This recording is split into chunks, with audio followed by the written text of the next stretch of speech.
The blackest eyes, the devil's eyes. Why don't we just wait here for a little while? See what happens. Do you want to die, Sydney? For England, James? No.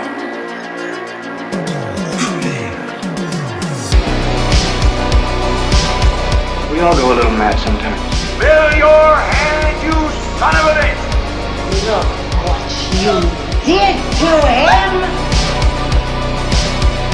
I have come here to chew bubblegum and kick ass. And I'm all out of bubblegum.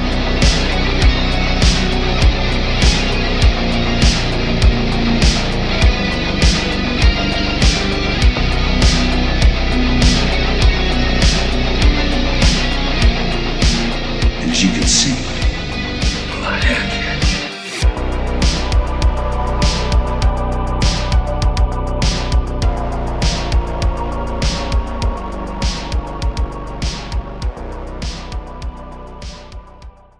We got Hulk Hogan in the background. Oh, thank you. I mean, it was cool, but that might have confused people. Yeah. Bunch of amateurs. What is up, everybody, and welcome back to Macho Movie Madness. Oh, yeah. I am Brandon, and alongside me always is Andrew. Today, we have got a special episode for you, and I feel like I say that all the time. But we mean it. I really fucking mean it this time. I'm even swearing already. Like, this is if you had glasses, you'd be taking them off right now. Yeah, if I had glasses on, they'd be off. This is literally one of my favorite movies of all time. I don't care what anybody says. I'll fight you to the death. This Last Action Hero, 100% top 3 probably Arnold movies. Top, they're easy. That's a bold statement, man. It's a very bold statement, I know. Yeah. But here's the thing. It's so underrated. It's so fun. It's so funny. It's so great. So we're going to talk about Last Action Hero today. We're going to talk. It's going to be a little bit of a review, and I got something in my eye. And we're going to also provide you like a little bit of insight into our minds, like why we think this is a little bit underrated. Yeah, as a movie, or maybe even very underrated. Oh, not overrated, underrated. So this movie came out in 1993. Just a little bit of a backdrop. I've got the Wikipedia page pulled up here because Wikipedia is true. You know, everybody knows that what you find on Wikipedia is real. But this, just so I have it right in front of me here, because I can't remember everything all the time off the top of my head, and I don't want you guys to expect me to. I want to set my bar real low here. But this is directed and produced by John McTiernan. And for those who don't know who John McTiernan is, Andrew, fill them in on John McTiernan. A little movie called Predator, Die Hard, Hunt for Red October, Die Hard with a Vengeance, 13th Warrior, all those, man. Did you say Thomas Crown Affair? Thomas Crown Affair? Yeah. Yeah. Lots of good movies. Out of trouble. Yeah, exactly. Also was co-written by Shane Black, who we also just talked about, who was a part of the Lethal Weapon franchise. So you've got some heavy hitters here, I think, and it really explains why the humor works so well and some of the dialogue works so well, just like it did in Lethal Weapon, but also maybe more to a crazier level. And it explains why the movie was produced and shot so well, because it really was.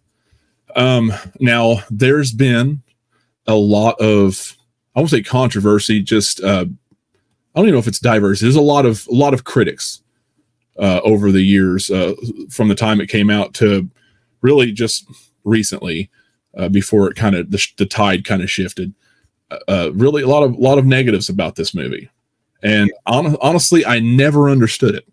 Yeah, this was Arnold's his big movie after Terminator 2, which was the all-time world beater for Arnold Schwarzenegger. So right, that's they were expecting something, and I don't think it quite delivered on expectations for people. Although, I don't know how this movie's so good, it surpasses all of my expectations. Oh, for sure. For sure. And I think it's one of those movies that you can watch and not watch for a while. Then you go back and you realize, oh my God, this is a really good movie. Why? I mean, it's almost like a lot of people probably hadn't seen it maybe in years. I encourage you to go back and do it again. Yep. Especially after all the shit that we got after, or the shit we get now. Like, go back and watch it and have a little fun. People, I don't know if they just didn't understand it. Maybe they didn't realize, hey, it's kind of a parody of itself. They're trying something a little bit. It's not just the story of Danny Madigan and almost like a male, was it like just kind of almost like a wonderful Cinderella story, so to speak, for a kid, for a boy. But you also have got the parody of the action movie up until that point that has just gotten so outrageous since the mid 80s. And I don't know, like, how could you not have fun with it and not understand what it was trying to do? Yeah. People taking things way too serious going into this movie. For sure. I think so too. I think that's what was happening. And I'll just read you a little something, because this is kind of interesting. And I know this is true, even though it's on Wikipedia, because I've heard this story, and Arnold Schwarzenegger's talked about this himself. But he actually blamed some of this on Bill Clinton. That's what it says. Because he said, I guess he said influenced audiences to see 80s action films as lowbrow. So I don't know what that's all about. But I also think it opened a week after I think Jurassic Park did. Okay. So when you have something, and if that's the case, you also have Jurassic Park, which is also one of the best movies of all time, in my opinion. Like, it's one of my favorite movies of all time as well. Yeah. So, it's just, how do you, unless you're a moviegoer, what are you going to pick? Yeah. And I was excited for Jurassic Park. I don't know. I would have been torn. I actually remember when this came out, and maybe it was HBO or somebody, had like a huge preview for this thing. And of course they had the AC/DC big gun going on in the background. Yes. That's another thing. This movie has the absolute best soundtrack I've ever heard in my life. It is. Oh, for sure. It for is sure. Amazing. It is an amazing soundtrack. And I can remember all this, like a 30-minute special before this came out, because I think they realized they had to compete with Jurassic Park at the time. Yeah. And to me, it was a big movie. It never took off, never caught the public's imagination. No. And I don't know why, man. It's crazy, because they went full ham in this movie. They really did, with everything. The cameos, and I'll read off some cameos here in a little bit. Cameos in this movie was crazy.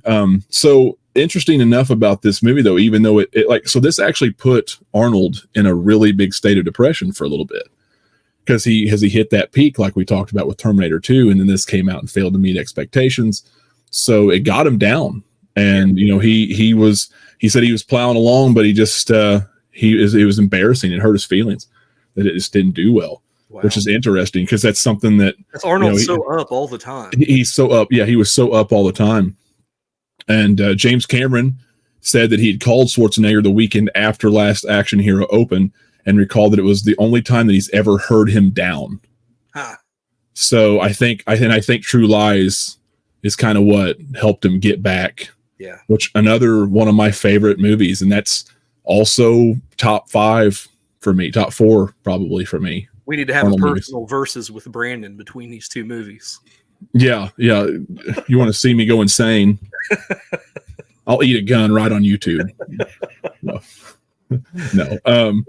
I probably shouldn't say that. That might get us kicked off here. I don't know. He's not. Really I'm not serious. I'm not serious. He's just going after that YouTube pension. He's not. Yeah, I'm going after that YouTube pension, man. I'm not crazy. Every day I wake up and I find a reason not to do it. Yeah. The only thing I can think of is this channel. The only thing I can think of is this channel right here, right now. For those who got that reference, we love all of you. Yeah. I mentioned the movie a little bit earlier too. So yeah, that's why you're here. But yeah, anyway, I think that's ended up kind of what True Lies was birthed after, because, it kind of got Arnold back on But he did also say he's come around. I think Schwarzenegger's kind of promoted the movie a little bit more nowadays because it's developed a cult following, obviously, and rightfully so. Really, it shouldn't even be cult following. It should just be everybody should just love this movie. But he says it wasn't fantastic, but it was underrated. Yeah, and I could objectively say that's true. But he said he does believe that more people are seeing it and loving it now because I'm starting to see residual checks. so he's like, it's got to be true because I'm getting paid for it now. Obviously, with streaming services, it being on Netflix and whatnot over the years, I think it's helped the movie out a lot. But yeah, I don't know. It was nominated. Wow. This film was nominated for 6 Golden Raspberry Awards: Worst Picture, Worst Actor, Worst Director, Worst Screenplay, Worst New Star, and Worst Original Song. Big Gun. What? Oh my goodness. But didn't win. But this is kind of a good thing. It didn't win any of them, so that's kind of good. So they weren't the worst. But that's shitty. That's bullshit, guys. Yeah, that's even getting nominated. I'm trying to think of what kind of artsy fartsy crap came out like 92, 93. I mean, what'd you have, like Munich and stuff like that? Schindler's List. Yeah. It's just Big Gun. Really? You gonna pick on Big Gun? Dude, Big Gun is underrated AC/DC song, man. Kick the hell out of you. Yeah. Roger Ebert gave it a 2.5 stars out of 4. Why 4? That's strange. I closed it in, but that is weird. Do they do 4 stars? Rotten Tomatoes has it at a 40% right now, 5.1 out of 10. Yeah, that's garbage, guys. That's garbage. Yeah. So, I mean, you got to understand here, as far as thinking it's underrated, why we think it's underrated. You have to go back and watch it again just to really give it a chance. But you're going to find the one-liners and the humor all around in this movie. Some of this dialogue is some of the best that and if you really look at it from a standpoint of, okay, they're really turning all this on its nose. You know what I mean? They're making fun of themselves here. Then I think you would appreciate it a lot more. Yeah. It's very quotable. And also, by the way, Charles Dance is one of the best bad guys I've ever seen. This is a Bond villain if I've ever seen a Bond. 100%. Yeah. Yeah, with the glass eye. One of the best ones that was never in a Bond film. Exactly. It's Benedict, Mr. Benedict. Man, I like the whole movie is quotable. Yeah, easy as pie, you Sicilian schmuck. Schmuck, yeah. You pulled a 360 on me. It's a 180. You idiot. And then shoots him. I love how he works for the bad guy, but he's actually the bad guy. He's the guy in charge. Yeah, Vivaldi's just complete idiot. But you have the story of Danny Madigan, who he's 10, and he gets this mat. Now it's a very summer blockbuster. It's more than just an action movie. It's a very much an adventure type movie too. It's got magic in it. That you've got the old man who runs this old worn down theater in New York, a really dangerous part of town. Kid lives with his mom, single mom, real poor, really rough part of town. And Nick the theater owner lets Danny in, and he's going to give him a early showing of the new Jack Slater movie. Slater 4, maybe? Slater, yeah, I think so. Slater 4 or something like that. Yeah, it's 4. So Nick claims that he got a golden ticket by Harry Houdini, and he rips the ticket up and gives the other half to Danny, and then throws it in the other half in the box. And I don't know why he ripped it, because it's like an old fucking ticket by Harry Houdini. But for whatever reason, he rips it, and the magic starts, right? And he goes out there and he goes into the room and watches the movie, and the ticket starts to glow, and he winds up in the movie. In the back seat of Slater's car. Yeah. Right as Dynamite comes through the screen. And I love how Slater just like like just reaches around, grabs the dynamite, and then just flicks it with his thumb to kill the fuse. Yeah. But then obviously the action, the crazy one-liners ensue from there on. You had the guy from every movie back in the day. We talked about him. He was just in Lethal Weapon.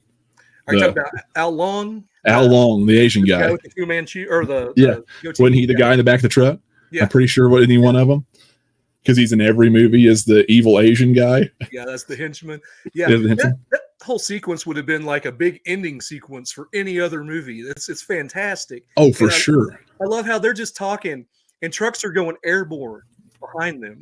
Yeah, see, and that's where the humor comes in. Not just the one-liners, but the humor. He's like, "Oh, I thought we were dead meat." He's like, "Oh, well, I'm sorry to disappoint you." So, but no, you're going to live through your life, and you're going to find out all the other bad things in life. Like acne, shaving, premature ejaculation, and your first divorce. And then he turns it sharp, and as the guy is going through the air and it's blowing up. I know it's good shit. Yeah, it's good shit. And I do love too. They like I said, they make fun of themselves so much. He does the chicken thing. Where he plays chicken in the car and he wins every time, but later on in the real world they do it and he's like, I'm the sidekick, man. This is not gonna work. Oh no, that was before the real world. He was on the bike and he's like, I'm just the sidekick. This is not gonna work. I'm the comedic sidekick. Yeah, the comedic sidekick. This is not gonna work. And of course you had the other gags too, like in that world. Sylvester Stallone is the Terminator. He was in Terminator 2, and he had a laundry list of cameo appearances, man. Like just a whole bunch of them. Tina Turner's in there. She's one of the reporters. Who else we got? I'll read them all. Sharon Stone, Robert Patrick, who plays the T-1000, is in this. Who comes out as a cop looking like the T-1000. So he's like, Jack. A cardboard cutout of Sylvester Stallone as the T-800, which is hilarious. Yes, so great. Yeah, he's like, that was you. He's like, no, this movie. He's like, yeah, he was fantastic in this movie. Who else we have? Uncredited role to Danny DeVito as the cartoon cat Whiskers. Whiskers the detective. You're the best guy on the force. Yeah, he's do it again tomorrow. He's like, you don't think it's a little weird? A cartoon cat is here. I can prove you to you this is a movie. What of it? Like nothing's the problem here. We got a nice cameo by Ian McKellen, who's deaf. Yeah, I like that, and that was another thing that I really liked about the end in the real world too. How Benedict steals this ticket. He finds out about this ticket and he starts pulling bad guys from other movies. Yes. He's visiting Dracula, or he's visiting, his death comes through on his own because he realizes what's going on. But, he goes, and what I also loved is he goes back to an old Jack Slater movie and gets the Ripper who killed Jack Slater's son. And then you get another final showdown. Yeah. At the end in the real world. So good. So good. I love when he first comes to our world and he shoots that guy and he's like, hello. Yes. Yeah. I just shot a man. Shut up down there, buddy. Yeah. Hey, man, shut him. I just shot a man and I want to confess. Hey, quiet. That was great. Yeah. No one cares in the real world. And that's one thing that I even to this day that I make fun of in Hollywood movies, how like cops are so smart and so on the ball in these movies, you hear a gunshot in a movie or just a little bit of fucking dust up and you hear the cop sirens in the background and they're on it and they're going to track you down. They know exactly where you are in a chase. Stinking baby driver. Yeah. and like in the real world, it's not like that. No. Cops don't care. They don't know shit about anything. They can't help you. Like, yeah, exactly. They're basically Roscoe.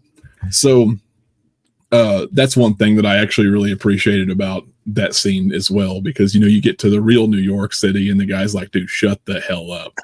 No one cares if you just killed a dude. That happens every day. That literally happened 20 minutes ago, dude. Shut up. I'm trying to sleep. Anyway, what's some of your favorite things about this movie, or do you have anything that's also underrated that you want to talk about? man, just the humor throughout this thing, the fourth wall breaking, before that was even a thing in this Yes. movie. So many good action scenes. I mean, I'm just generalizing, but Yeah. man, I just sat here and we'd talk for 30 minutes about scenes if I talked about. I know. I think my favorite part, and I think I showed this to my daughter. I think it was my daughter. We were talking about the whole deal in the tar pit with Leo the fart. Yes, Leo the fart. I love that whole sequence. I do too. Yeah, from the beginning of the funeral on. Yeah. Help me! Yeah. What? This man's not dead. This man is not dead. The whole thing is Don't so shoot! great. And he throws him over the. Yeah, Just brilliant. it is. It's awesome, man. I absolutely love it. What is another scene? And it's just something that me and another buddy of mine, Mike, always quote. Like I love his his favorite second cousin Frank, or whatever, lives in this house. And right before Frank dies, he goes, "I'm out of here," and then he like that's one of my favorite things. He announces his departure from this life. I'm out of here. I like. And of course, you got the typical 2 days from retirement, and he dies in the tree. This is the movie too with the police chief. That's the normal police chief. That's like and his ears are like. yeah. There's smoke coming out of his ears. Yeah, absolutely love that. There's so many good scenes in this. So many good. Another one of my favorites is obviously, you just solved the case. All this training, all these years of training on the job and forensics, everything, and it's like, and all I had to do was drive around the neighborhood, point at a house, and say the bad guys are in there, and then of course, Benedict answers the door, or the other guy, the odd job looking guy, answers the door, and then Benedict comes and he says, you have any more questions? He's like, yeah, I have 2 of them. He's like, why am I wasting time with punks like you when I could be doing something more dangerous, like rearranging my sock drawer? One of my favorite lines ever. Yeah. And it's saying, 2, how are you going to snap your fingers after I rip off both of your thumbs? So good. So good. And of course, you can't forget about him coming in at the very beginning, walking with his snakeskin boots on top of the car. Yeah. And he pulled the Mel Gibson thing, where you got the hostage situation at the beginning, but he just basically just barges right in there and takes care of business himself. Doesn't wait on the team. I like it's a little bitty scene, but the one where he comes home and he just shoots his closet. Yes. Yeah. How'd you know there was a bad guy in there? There's always a bad guy in there. Yeah, it's really good stuff. He pulls out the Desert Eagle and just blasts this closet door. Yeah. It just falls out. And of course, you've got the closet of his clothes. It's all red shirts, brown jackets, boots, and jeans, and then several Desert Eagles. It's all the same shit you would see in a video game or a movie. Yeah. I love it. The same gun Sarah Connor would shoot in Terminator Genesis one-handed. Yeah. Oh my God. 90 pounds, Amelia Clark. But nobody talks about, we talk about how bad that movie is, but everybody talks about how bad Last Action Hero is. And exactly. Yeah. That's a damn crime. So I got to ask you now. Before I do that, I did want to mention that this was made on a budget of $85 million, and we only got a return of 137.3. So not great. And made money. It still made money. I don't know how much of that was with marketing after the fact, or if that's included. But I also have to mention how kick-ass the movie poster is. Yes. That's such a kick-ass. Like it's not just like that reminds me more of like an Indiana Jones movie than it does a straight up action movie. A little bit. So you've kind of got a little bit of both there. That's another thing. It's a good blending of an adventure and comedy. And it's fantasy a little bit, obviously with the magic and the bleeding of realms or worlds. But I have to ask, because this is kind of also a review, was there anything really negative that you can think about in this movie that's not forgivable? Because a lot of this stuff's forgivable. It's because it's so fun. Not really for me. A lot of people I could see the kid kind of getting on their nerves. Yeah. He doesn't bother me that bad. but I could see that being a bone of contention for a lot of people. Yeah. Even as a big fan of this movie, I can get through it, but obviously everything with Arnold is what I'm there for. Yeah. You know, all the scenes with Arnold are in the movie world and everything, even with Benedict, all that stuff is way more entertaining to me than anything with Danny. So yeah. I kind of understand that too, but it doesn't bother me. I can get through it. Yeah. It's the second movie in a row with a child actor. And of course the last one was probably quite a bit better, but yeah, the kid doesn't bother me too bad. We need that perspective from a kid's point of view, you know, seeing this hero come to life.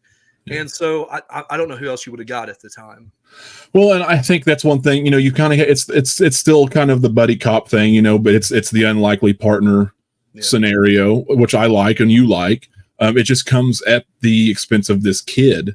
Yeah. But I think the added story of, okay, this is not the same world. This kid does not belong here, not just in the police force, but also, you know, he's not even in, this is two different worlds. Yeah. And I think that might be a little more enticing to a kid to watch, because I remember watching this as a kid thinking, okay, I mean, how cool would it be for you to go into a movie yourself, to be in a part of something? Obviously, this kid was a big cinephile and big Jack Slater fan. How cool that would be? How cool would that be for you to be in that scenario? So I think that works really well. And even as an adult, I can still kind of go back and remember how great that would have felt for me to be partnered up with one of my heroes. Right. So I don't know, like that there's nothing wrong with that. No. I said, you're like, I think you said it earlier. I think you're taking everything way too seriously if you have a problem with that. Yeah. Yeah. I'm trying to think beyond the kid, which I personally don't have an issue with. There's really nothing bad about this movie that I can. No. Yeah. I'm drawing a blank. I am too. You know, without even being able to describe why, I do kind of get like, yeah, it's not perfect. It's not a masterpiece. It's not an amazing movie, objectively, but I'm kind of having a hard time telling you why. Yeah, that is too. I mean, yeah, I mean, it's good, well-rounded characters. It's a well-paced movie. There's an action scene every so many minutes. Good story with lots of good payoffs later, like, you know, the raincoat slasher later on, and the Ripper. I that was the whole point of making this video. Brandon and I don't understand, and maybe if you don't like this movie, you can tell us why down in the comments. For sure, please do. I'd like to know kind of what. Yeah, I don't. Or if you know maybe more than me about other people's critical reviews of this film and why. Because it's just something I've never understood. Here's a quote from. So Charles Dance said he just didn't think that the release of the movie was timed very well. You know, I think obviously he was talking about Jurassic Park here.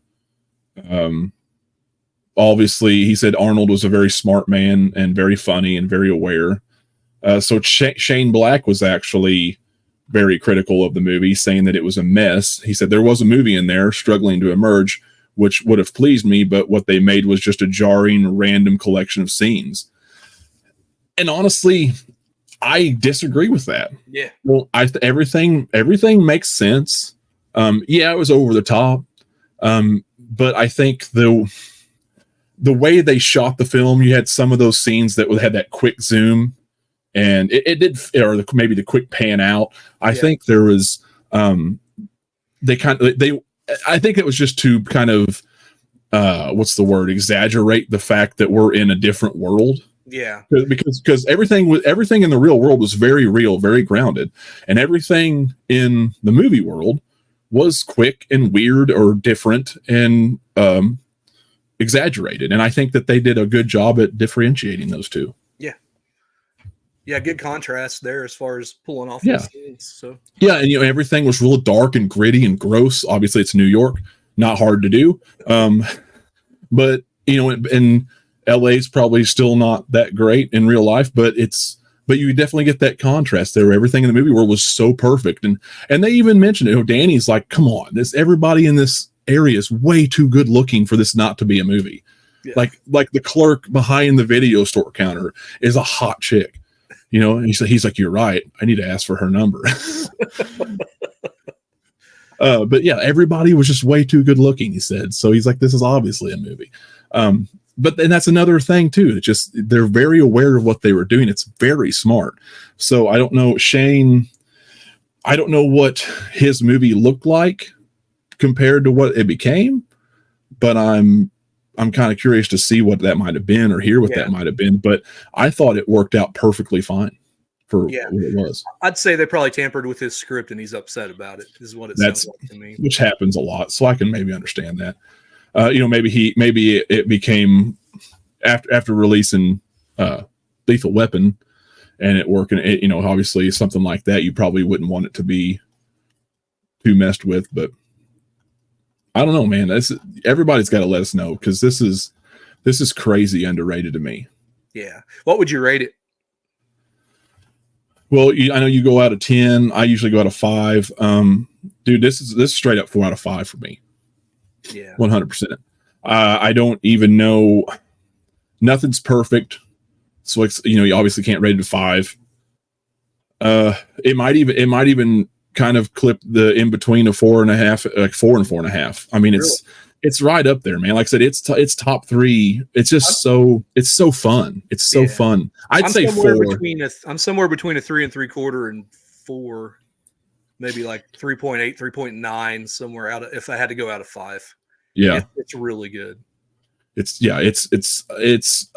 I think I'm trying to think of the scenes that might have taken me out. Obviously, maybe just the beginning, him getting into that world.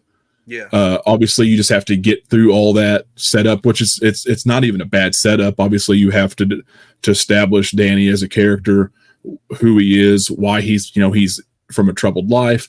His mom's really, a really hardworking single mom who's now around a lot and she cares a lot about him.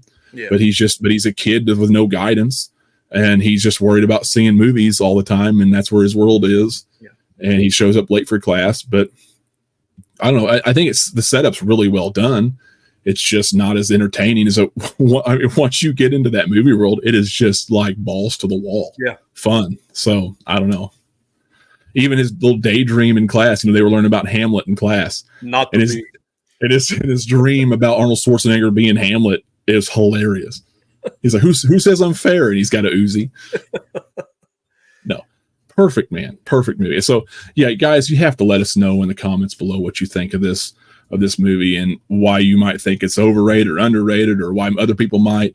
Definitely let us know, because we just don't get it, man. We wanted to talk about this movie, though. We've been wanting to talk about this movie for a while and kind of just discuss how much we love it. And if you want to see us talk about more movies that are much maligned, like what, maybe we should title Why We Love This Movie. I don't know. Yeah. That's probably going to be the title of this movie. Yeah. I didn't really give you like laid out reasons, but we just kind of were all over the place. But yeah, I mean, I really strongly encourage everybody to go back and watch this movie again if they haven't seen it, or if they've never seen it. Don't let other people tell you that it's bad or that it was goofy, or just go into it with kind of open mind. It's not even one of those kind of movies. It's just be ready to have fun and laugh with yours, like with it, laugh at it. It's not even laugh at it, laugh with it. It's because it really is. If you're a big fan of Lethal Weapon or any other action movie, Commando, Terminator, they're all, everything that you ever loved out of an action film is in this movie, just turned up to 11 and kind of, making fun of itself. Ice that guy. Ice that guy. Yeah, I love the don't give up your day job. And then shoots him. There's so many things we can sit here all day and quote it, because it's a very quotable movie from the beginning to end. Such a good movie. So without wasting a lot more time, we'll go ahead and wrap it up. But please let us know in the comments what you think of this movie and if you agree with our reviews or not. And we got some other good stuff coming down the pike after the first of the year. So be on the lookout for that. We'll see y'all next time.